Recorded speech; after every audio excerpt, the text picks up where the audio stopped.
नमस्कार सर। मेरा नाम पहले ही बता दिया, विमलेश चौहान।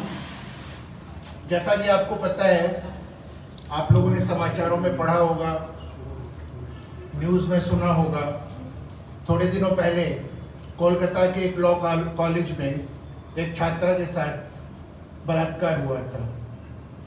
उसी से संबंधित आप इसको कविता भी कह सकते हैं, विचारों का आदान प्रदान भी कह सकते हैं, शब्दों की क्रांति भी कह सकते हैं। पहले मैं कविता के बारे में आपको बता दूं। कविता का शीर्षक होगा अब चुप्पी नहीं युद्ध चाहिए। अब कविता के बारे में बता दूं पहले।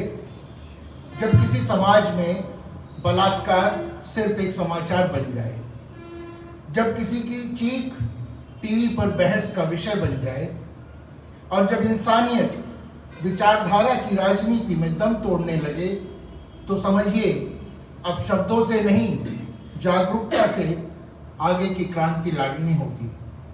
ये कविता किसी एक पीड़िता की नहीं, बल्कि उन हजारों चीखों की प्रतिनिधि है जो न्याय के इंतजार में संसद से लेकर शमशान तक भटक रहे हैं।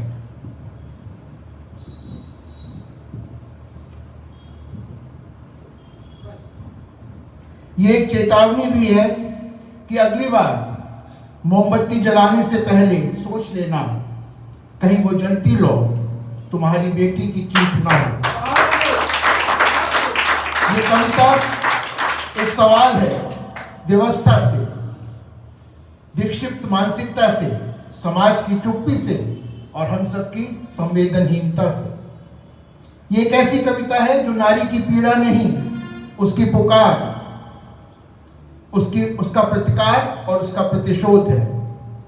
कविता है अब चुप्पी नहीं युद्ध होगा।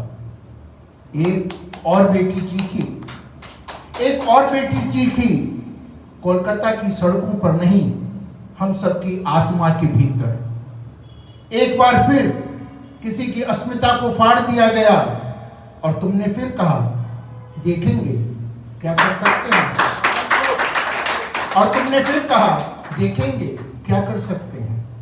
क्या होता है?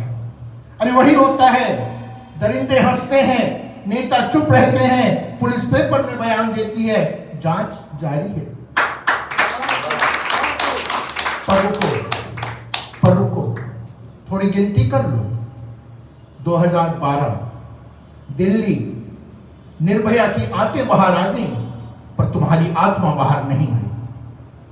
2018 कठुआ, 8 साल की बच्ची का मंदिर में रेप हुआ। बलात्कार मंदिर का हुआ, बच्ची का हुआ, या फिर इंसानियत का हुआ? 2019 हैदराबाद, डॉक्टर जलाई गई, सिस्टम ने कहा law will take its own care, don't take law in your own hands. 2020 Hathras, 2023 Unnao, 2025 अब कोलकाता। एक और लड़की की चीख चीर गई समय को, और इस बार तुमने क्या किया? सो गए? क्या तुम इतने निर्लज्ज हो गए हो?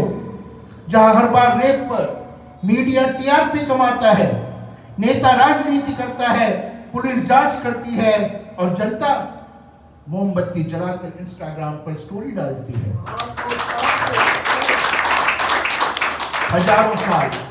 हजारों साल मुकदमा चलेगा, फिर निर्णय आएगा, आरोपी को फांसी नहीं उम्र कैद होगी।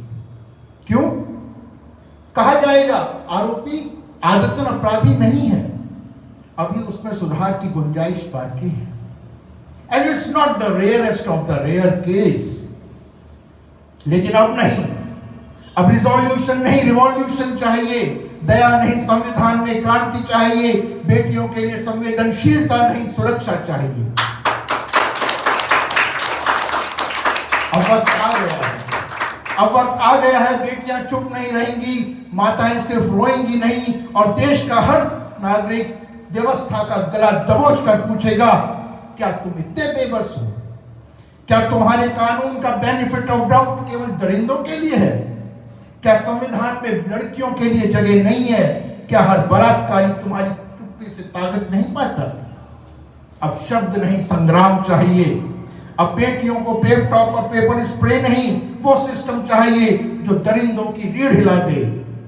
बताओ बताओ संसद और न्यायपालिका, क्या अगली बार किसी और की बहन होगी? या जब तुम्हारी बेटी चिल्लाएगी तब जागोगे और बोलोगे कि आरोपी आदतन अपराधी नहीं है, अभी उसमें सुधार की गुंजाइश है, and it's not the rarest of the rare case.